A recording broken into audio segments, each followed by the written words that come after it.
Salut à tous. À la Conférence de Munich pour la sécurité, le vice-président des États-Unis, James David Vance, a jeté un pavé dans la mare. Son message ? La plus grande menace pour l'Europe n'est pas extérieure. Elle vient de l'intérieur. Censure, annulation d'élections, mépris du peuple.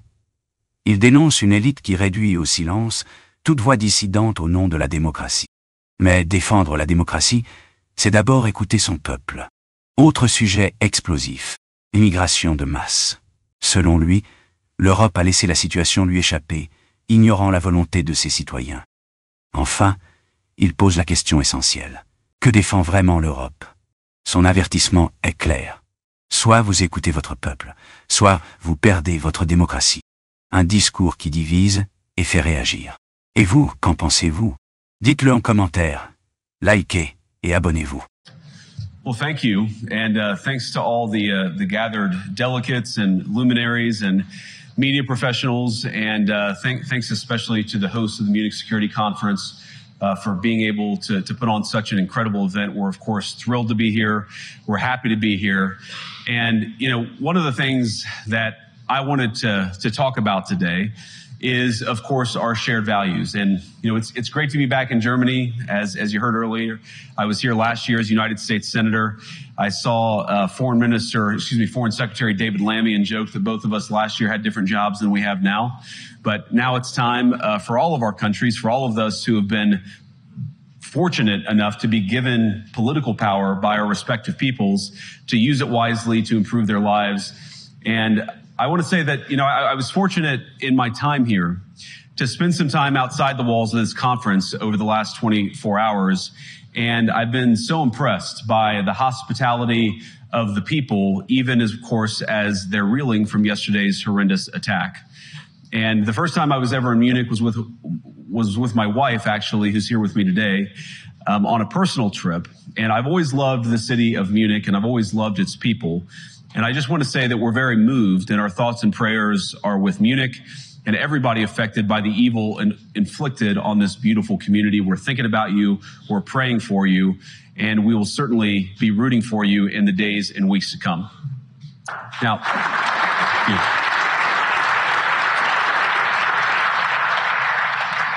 I hope that's not the last bit of applause that I get, but we gather at this conference, of course, to discuss security, and normally we mean threats to our external security. I see many great military leaders gathered here today. But while the Trump administration is very concerned with European security and believes that we can come to a reasonable settlement between Russia and Ukraine, and we also believe that it's important in the coming years for Europe to step up in a big way to provide for its own defense, the threat that I worry the most about vis-a-vis Europe is not Russia, it's not China, it's not any other external actor. And what I worry about is the threat from within, the retreat of Europe from some of its most fundamental values, values shared with the United States of America. Now, I was struck that a former European commissioner went on television recently and sounded delighted that the Romanian government had just annulled an entire election. He warned that if things don't go to plan, the very same thing could happen in Germany too. Now, these cavalier statements are shocking to American ears. For years, we've been told that everything we fund and support is in the name of our shared democratic values. Everything from our Ukraine policy to digital censorship is billed as a defense of democracy. But when we see European courts canceling elections and senior officials threatening to cancel others, we ought to ask whether we're holding ourselves to an appropriately high standard. And I say ourselves because I fundamentally believe that we are on the same team. We must do more than talk about democratic values. We must live them. Now, within living memory of many of you in this room, the Cold War positioned defenders of democracy against much more tyrannical forces on this continent.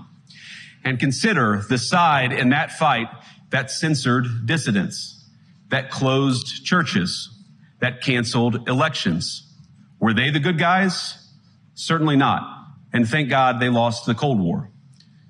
They lost because they neither valued nor respected all of the extraordinary blessings of liberty. The freedom to surprise, to make mistakes, to invent, to build. As it turns out, you can't mandate innovation or creativity, just as you can't force people what to think, what to feel, or what to believe. And we believe those things are certainly connected. And unfortunately, when I look at Europe today, it's sometimes not so clear what happened to some of the Cold War's winners. I look to Brussels, where EU commissars warn citizens that they intend to shut down social media during times of civil unrest the moment they spot what they've judged to be, quote, hateful content. Or to this very country, where police have carried out raids against citizens suspected of posting anti-feminist comments online as part of, quote, combating misogyny on the internet, a day of action. I look to Sweden, where 2 weeks ago the government convicted a Christian activist for participating in Koran burnings that resulted in his friend's murder. And as the judge in his case chillingly noted, Sweden's laws to supposedly protect free expression do not, in fact, grant, and I'm quoting, a free pass to do or say anything without risking offending the group that holds that belief. And perhaps most concerningly, I look to our very dear friends, the United Kingdom, where the backslide away from conscience rights has placed the basic liberties of religious Britons in particular in the crosshairs. A little over 2 years ago, the British government charged Adam Smith Connor, a 51-year-old physiotherapist and an Army veteran, with the heinous crime of standing 50 meters from an abortion clinic and silently praying for 3 minutes. Not obstructing anyone, not interacting with anyone, just silently praying on his own. And after British law enforcement spotted him and demanded to know what he was praying for, Adam replied simply, it was on behalf of the unborn son he and his former girlfriend had aborted years before. Thank you. Now, the officers were not moved. Adam was found guilty of breaking the government's new buffer zones law, which criminalizes silent prayer and other actions that could influence a person's decision within 200 meters of an abortion facility. He was sentenced to pay thousands of pounds in legal costs to the prosecution. Now, I wish I could say that this was a fluke, a one-off crazy example of a badly written law being enacted against a single person. But no, this last October, just a few months ago, the Scottish government began distributing letters to citizens whose houses lay within so-called safe access zones, warning them that even private prayer within their own homes may amount to breaking the law. Naturally, the government urged readers to report any fellow citizen suspected guilty of thought crime. In Britain and across Europe, free speech, I fear, is in retreat. And in the interest of comedy, my friends, but also in the interest of truth, I will admit that sometimes the loudest voices for censorship have come not from within Europe, but from within my own country, where the prior administration threatened and bullied social media companies to censor so-called misinformation. Misinformation like, for example, the idea that coronavirus had likely leaked from a laboratory in China. Our own government encouraged private companies to silence people who dared to utter what turned out to be an obvious truth. So I come here today not just with an observation, but with an offer. And just as the Biden administration seemed desperate to silence people for speaking their minds, so the Trump administration will do precisely the opposite, and I hope that we can work together on that. In Washington, there is a new sheriff in town, and under Donald Trump's leadership, we may disagree with your views, but we will fight to defend your right to offer it in the public square, agree or disagree.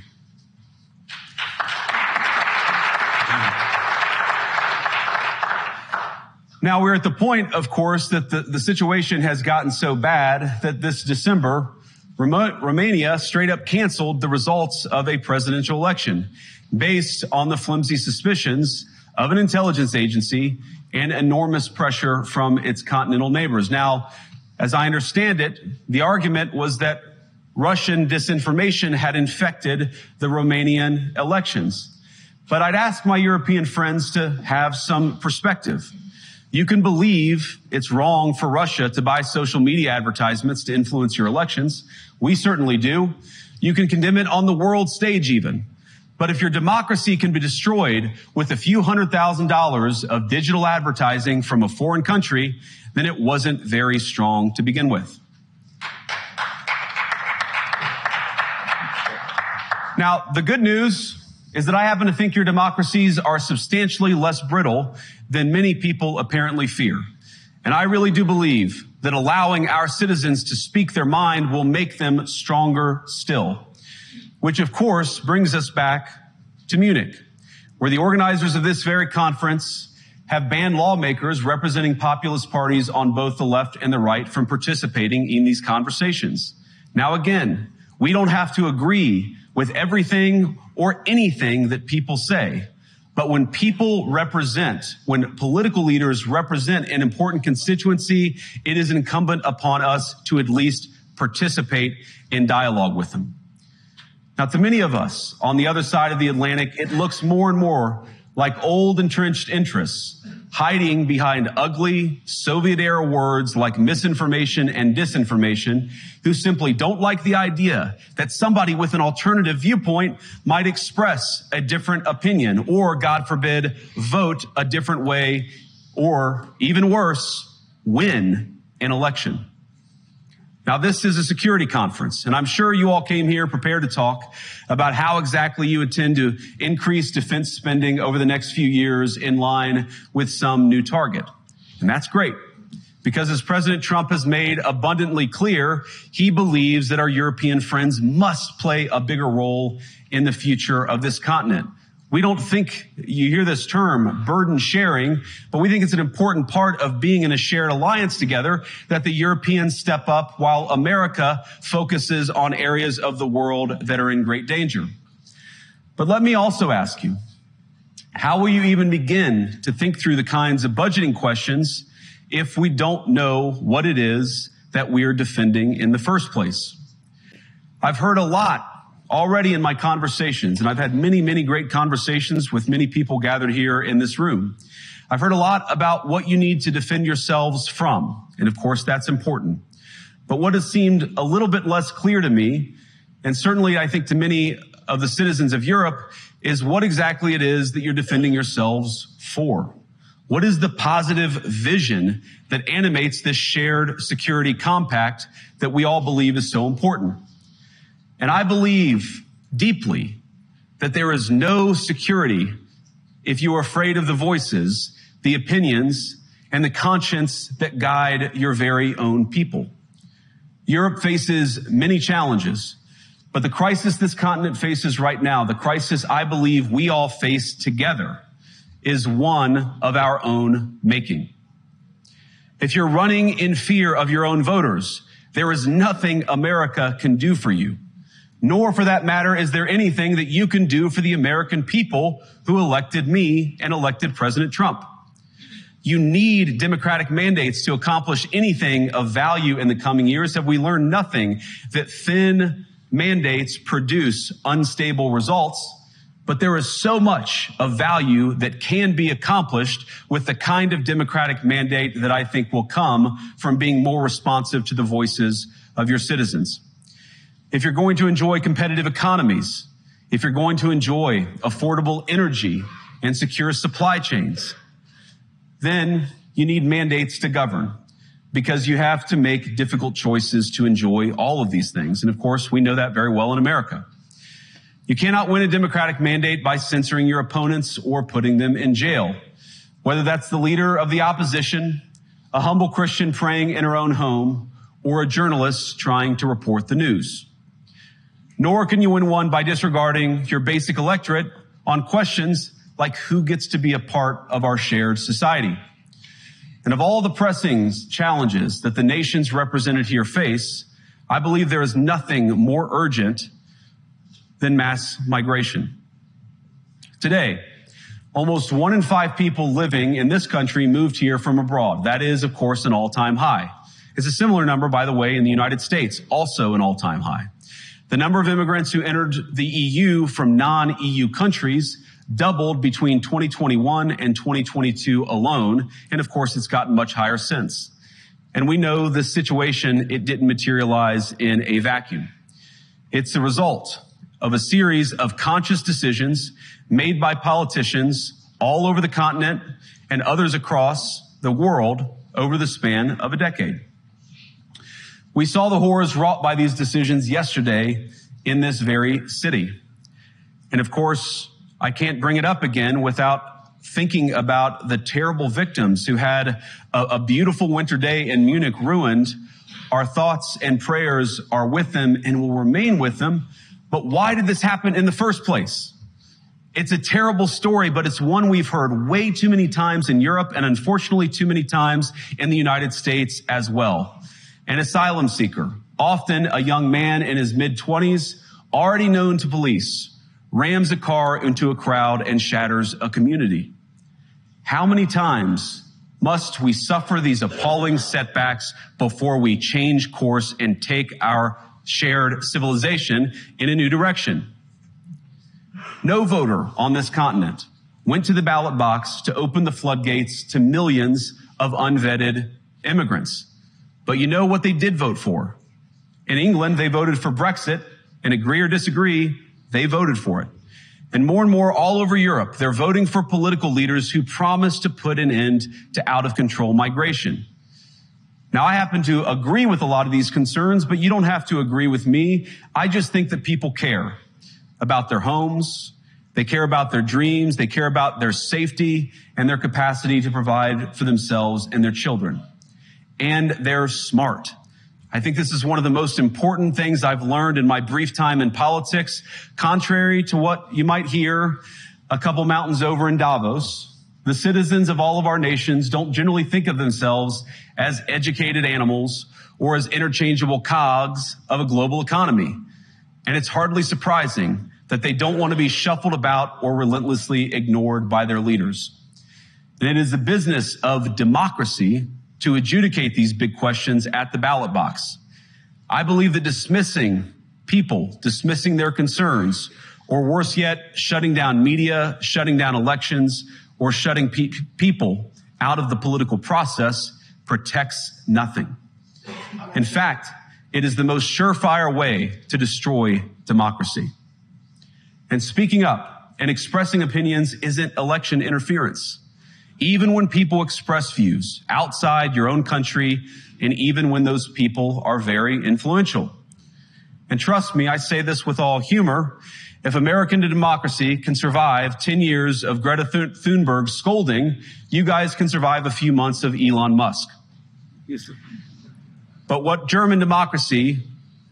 no democracy, American, German, or European, will survive is telling millions of voters that their thoughts and concerns, their aspirations, their pleas for relief are invalid or unworthy of even being considered.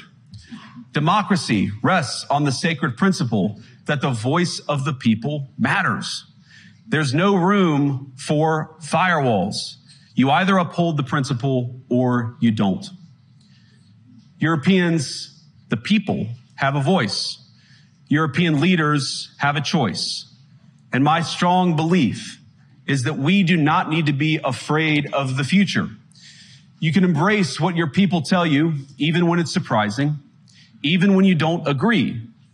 And if you do so, you can face the future with certainty and with confidence, knowing that the nation stands behind each of you. And that, to me, is the great magic of democracy. It's not in these stone buildings or beautiful hotels. It's not even in the great institutions that we have built together as a shared society. To believe in democracy is to understand that each of our citizens has wisdom and has a voice. And if we refuse to listen to that voice, even our most successful fights will secure very little.